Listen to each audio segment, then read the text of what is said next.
গেল বাপরে।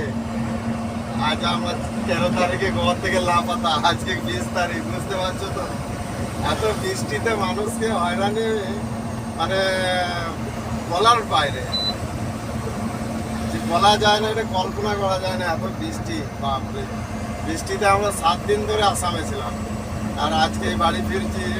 এত আনন্দ, খুশি লাগছে যে নিজেকে বুঝতে পারছি না যে কিভাবে ধন্যবাদ জানাবো নিজেকে।